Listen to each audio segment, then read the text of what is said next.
Olá, pessoal, mais um ano no Bots Brasil. Eu meio que estou sempre em todas as edições do Bots Brasil, acho que tirando a primeira, eu sempre sou convidado e eu me sinto honrado de todo ano estar aqui. Para mim é a validação de um monte de coisa que eu venho trazendo tanto para o mercado como para a comunidade nesse tempo que a comunidade me dá suporte. Então, parabéns por mais um evento, parabéns por mais uma edição, parabéns pelo esforço da comunidade e, enfim, para quem não me conhece, eu sou o Billy, eu trabalho na intersecção entre tecnologia e criatividade. Eu costumo dizer nos meus cursos e tal, que eu faço a ponte entre as exatas e as humanas. Porque o trabalho que a gente faz, de fato, né, dentro dessa área conversacional, ela é isso, né? Assim como forma final, ela é isso, né? Ela é o algoritmo que nos toca. Eu converso com uma inteligência artificial, eu converso com uma máquina, eu converso com um sistema, mas aquilo nasce, né? Então, assim, se eu converso com isso, se toca no usuário, isso é humanas, mas isso nasce nas exatas porque tem origem técnica. Então, eu venho fazendo essa ponte aí há muitos anos. Eu atualmente trabalho numa companhia chamada Adventures. Eu sou o líder técnico criativo, trabalhando muito dentro de cenários de Web3, de inteligência artificial, conversacional, inclusive, né, fazendo muitas coisas de voz. Inclusive, um dos casos que eu estou trazendo aqui é o da Jojo Todinho. Eu atualmente sou professor também do Instituto Europeu de Design, mas tudo isso dentro desse viés técnico, assim. Eu digo que o meu mundo invertido é a minha origem na comunicação. Eu trabalhei, eu tenho 50 anos, eu trabalhei a vida inteira, basicamente, dentro da área de comunicação. E todo o trabalho que eu tenho desenvolvido nos últimos anos, dentro dessa área do conversacional para clientes de todos os tipos, de todos os lugares, de todas as áreas de atuação, de todos os tamanhos, ele vem orientado por esse viés de criar coisas que têm origem tecnológica, mas que eles acabam tendo esse viés de comunicação, de campanha, de propaganda, né, de marketing, está muito ligado. Então, assim, nesses últimos anos eu tenho feito alguns projetos bem emblemáticos assim para dentro do campo de voz. Essa é a Leia, uma contadora de histórias infantis do Itaú. Esse foi um case que foi realmente bastante emblemático, tanto no mercado quanto pessoalmente para mim, porque acaba que eu criei a personagem, a ilustração, a história, o fluxo conversacional. Foi um projeto de nascimento, assim mesmo. E aí eu venho, nos últimos anos, muito trazendo isso assim, para o meu trabalho, que é essa intersecção, fazendo coisas que são tecnológicas, mas que elas têm uma experiência que ela vem de comunicação, que ela vem de imersão. E algumas marcas têm embarcado bem nisso, assim. Mas como ainda assim, né, tentando trazer o cacuete da comunicação, que é entender que essas coisas que a gente tem feito na voz, elas ainda estão começando, né? A gente tá super focado na parte sistemática, né? No que num primeiro momento esse tipo de tecnologia traz para o usuário que tem uma missão, que tem um porquê, que ele está em alguma jornada de boleto, mas ainda existe muito espaço para comunicação, ainda existe muito espaço para explorar as histórias interativas. Tem muita gente fazendo isso. A própria Disney fez isso, mas o ponto é, eu tenho trazido alguns cacoetes de comunicação que exploram o como e o porquê que essas coisas talvez tenham ecoado tanto. Quer ver, ó? Essa campanha, ela foi lançada por um influencer. Quando eu descobri que a gente tinha um influencer à disposição, né, para que a gente pudesse fazer o discovery desse jogo, a gente criou outros pedaços do jogo que só eram acessáveis, né, a partir de dicas que esse ou aquele influencer tinha. Então, cada vez que a criança jogava o jogo, cada vez que ela acessava o jogo através de um canal de influencer, ela tinha um jogo completamente diferente. Então, eu venho muito nesse cacuete de misturar a propaganda, o influencer, dentro desse contexto de campanha mesmo de voz. Estão todos prontos? Pais, reúnam as crianças na sala, porque agora a gente vai começar. Bora! Alexa, iniciar Caça ao Tesouro. Agora é só entrar na história, pegue seus personagens favoritos e vamos começar. Bem-vindos à Caça ao Tesouro do Mickey e Amigos. Aqui, a imaginação das crianças ganha vida e, para isso, só precisa usar a voz. Se estivermos prontos, diga, vamos lá! Ok. Então, não vou nem deixar rodar todo o vídeo, porque não é esse o ponto, mas então, na trilha de tentar criar coisas que estavam muito ancoradas na comunicação, dos jogos, e nesse tipo de interatividade imersiva e lúdica, né, dos ecossistemas de voz, eu comecei a explorar os meus próprios jogos. E aí comecei a publicar jogos em plataformas e projetos de amigos, assim. A Yara Digital tem alguns projetos de storytelling interativo e eu criei alguns roteiros para eles. O Bêbado do Lobisomem é um deles. Ele foi um jogo que deu algum resultado bem bacana, assim, então comecei a apostar no IP, fiz a impressão gigante do jogo. Cadê? Aqui. E assim foi, comecei a criar alguns jogos, comecei a desenvolver um pouco dessa coisa do lúdico dentro dos ecossistemas de voz, baseado num background que eu tinha da comunicação. E aí, ano passado, surgiu o projeto da JoJo. E aí, eu quero tentar explicar algumas coisas que eram para ter saído muito errado e acabaram dando muito certo e trouxeram pelo menos 3 insights muito importantes, assim, que aí eu achei que, assim, putz, isso aqui talvez seja legal de dividir com a comunidade, porque afeta diretamente como a gente trabalha, como a gente cria, como a gente processualiza as coisas que a gente tem feito. E muito bem feito, né, porque o nosso trabalho tem sido referência no mundo inteiro.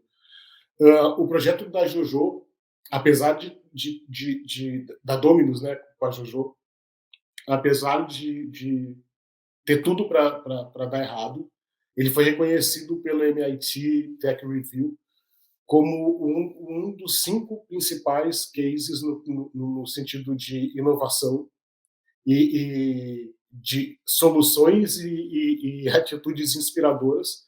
Foi um dos 5 cases mais importantes do ano, né, de acordo com o MIT.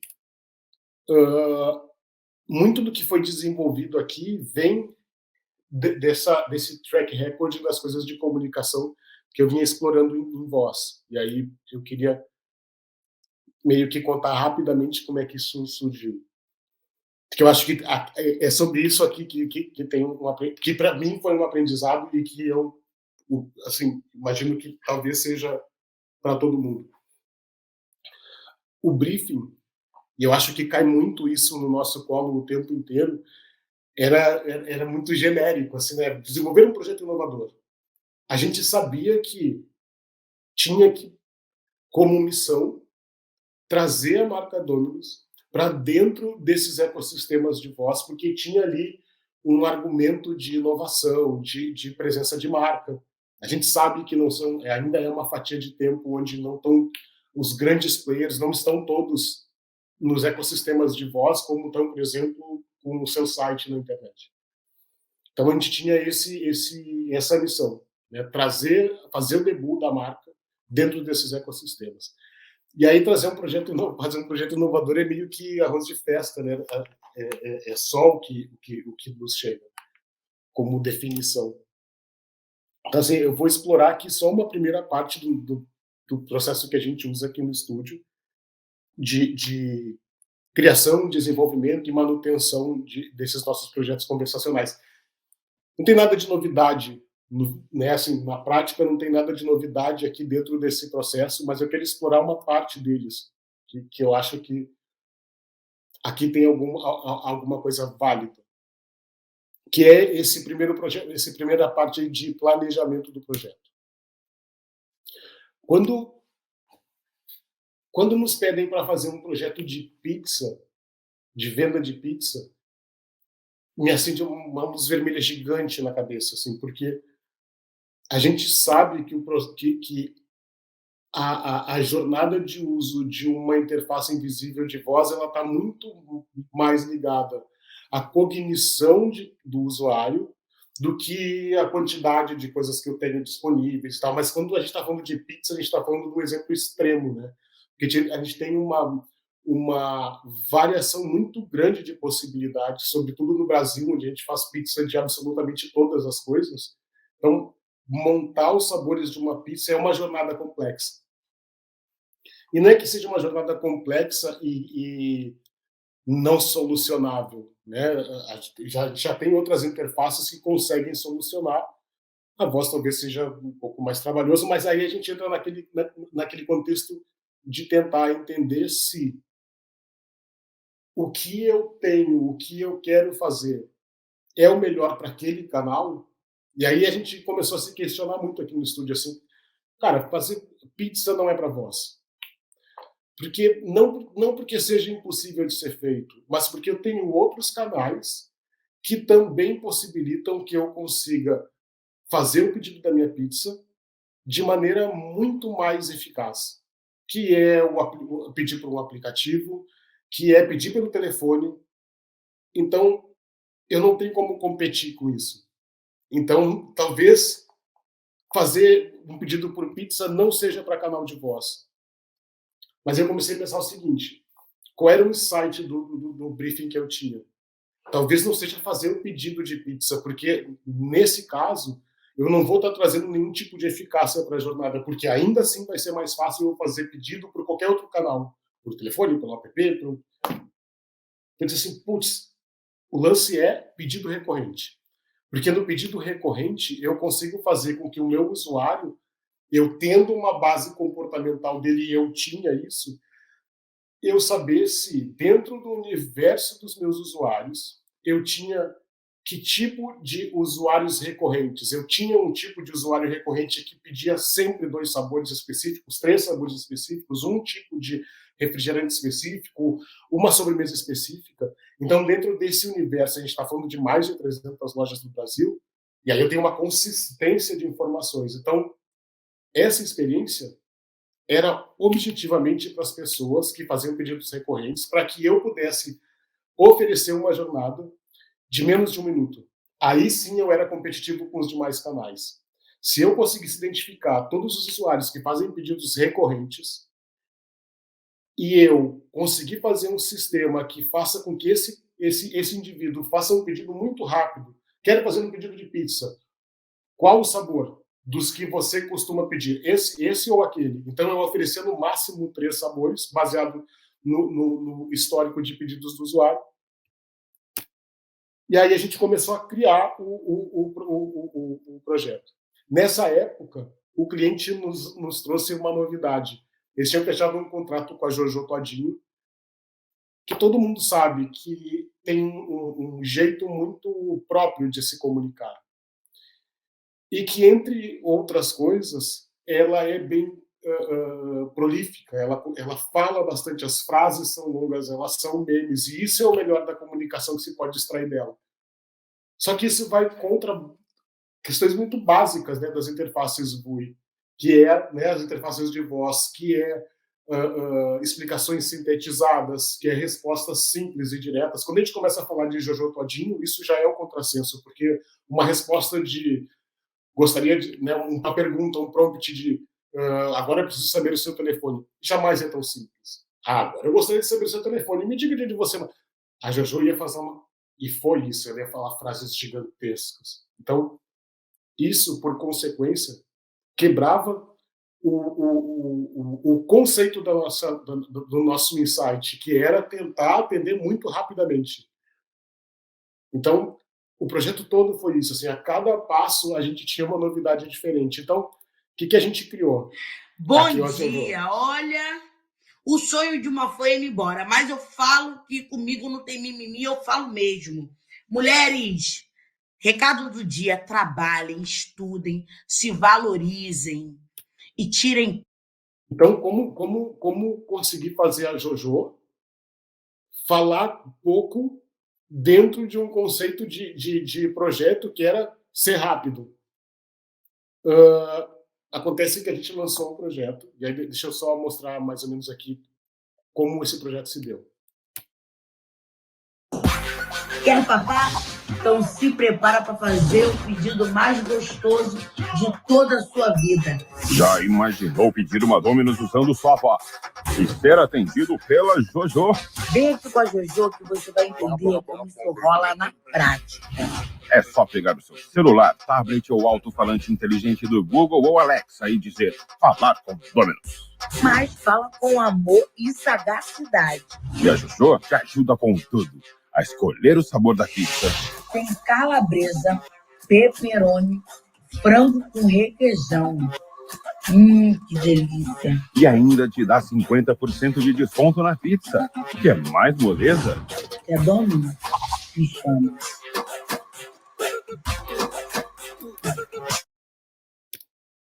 Só que a gente que está habituado a criar projetos, onde a gente segue algumas regras que são muito... que às vezes que a gente acaba não se questionando, a gente acaba não tendo a possibilidade de criar algumas experiências que talvez sejam ricas fora dessa curva. Tinha tudo para dar errado, prompts gigantes, indo contra o conceito da campanha. Só que a gente tinha muito conteúdo para explorar. Acontece que um projeto que primava por ser rápido, por prover uma jornada muito rápida de até 1 minuto, acabava que as pessoas ficavam até 6 minutos dentro dessa jornada. Não porque era complexo, mas porque as pessoas queriam e buscavam os easter eggs que a gente colocou dentro do processo para conversar cada vez mais com a JoJo. Então, foi um conceito contrário ao que a gente tinha, no fim, o que a gente teve de resultado ia contra o conceito original da campanha, e ainda assim a gente foi premiado. Acaba que premiado não por uma questão técnica, mas uma questão não de tecnologia, mas de comunicação, porque foi premiado como um uso de influencer dentro desse contexto de voz. E a partir daí, como o tema era muito sedutor, né, um puta conteúdo, um meio de inteligência artificial, usando o Jojo Todinho, vendendo pizza que todo mundo gosta. Então acabou que a gente começou a explorar até conteúdos de horóscopo dentro da campanha. Entendeu? Super. Assim. Então, assim, rapidamente para encerrar, tem 3 coisas que eu queria trazer assim, de aprendizado prático. A primeira é que regras são criadas para ser adaptadas. Tinha tudo para dar errado e a gente acabou tendo um resultado muito feliz com esse projeto. Talvez se tivesse dado tudo certo, ia ser só mais um projeto com algumas pessoas que tivessem acessado. A gente nem começou a explorar o potencial de voz, a gente precisa entender que a inteligência artificial, ela cada vez mais fora desses ecossistemas de voz, ela está cada vez melhorando, ela está cada vez conseguindo fazer mais coisas, cada vez ter mais contexto de conversa. Isso vai chegar nesses ecossistemas que a gente usa. E aí, por consequência, talvez seja esse ponto de uma bandeira não vermelha, mas um ponto de atenção, que é o quê? Todas as AIs fora dos ecossistemas que a gente está habituado a trabalhar, como o Alexa e o Google Assistant, elas estão se tornando cada vez mais abstracionais. Peguem a GPT-3 como um exemplo bem prático, assim, próximo de todo mundo. Elas não se baseiam em prompts que respondem à pergunta do usuário. Elas são realmente abstracionais. Então, o nosso trabalho, cada vez mais de VUI, de high-level design, de processo, de conceito, de criação de produto ou serviço, ele vai estar muito mais ligado à curadoria de um conteúdo, ao tagueamento de um conteúdo, de uma informação, do que necessariamente escrever essa jornada. Essas jornadas, em algum momento, a gente vai deixar de escrever, a gente vai deixar de mapear. A gente vai, sim, estar mais conectados à curadoria do conteúdo que abastece essas inteligências aí. Isso abre um precedente muito bacana para quem é jornalista, por exemplo, que também está ligado mais do que a forma como a escrita se dá, mas a forma com que o conteúdo se cria e é passado a partir dali, de maneira concisa, de maneira inteligente. Mas isso muda o processo do que a gente vem fazendo. Então, os próximos anos, provavelmente, a gente vai ter uma mudança radical de como a gente processualiza os trabalhos de voz. Eu acho que eu consegui fechar dentro do tempo previsto. Muito obrigado, mais um ano aqui. Eu estou, nesse momento, começando uma turma no Instituto Europeu de Design, ensinando VUI a partir da perspectiva da criação desses jogos que eu mostrei para vocês, para que crianças comecem a fazer os seus jogos usando inteligência artificial. Talvez o ano que vem eu seja convidado aí para falar sobre esse projeto. Então, até o ano que vem. Um beijo, muito obrigado de novo.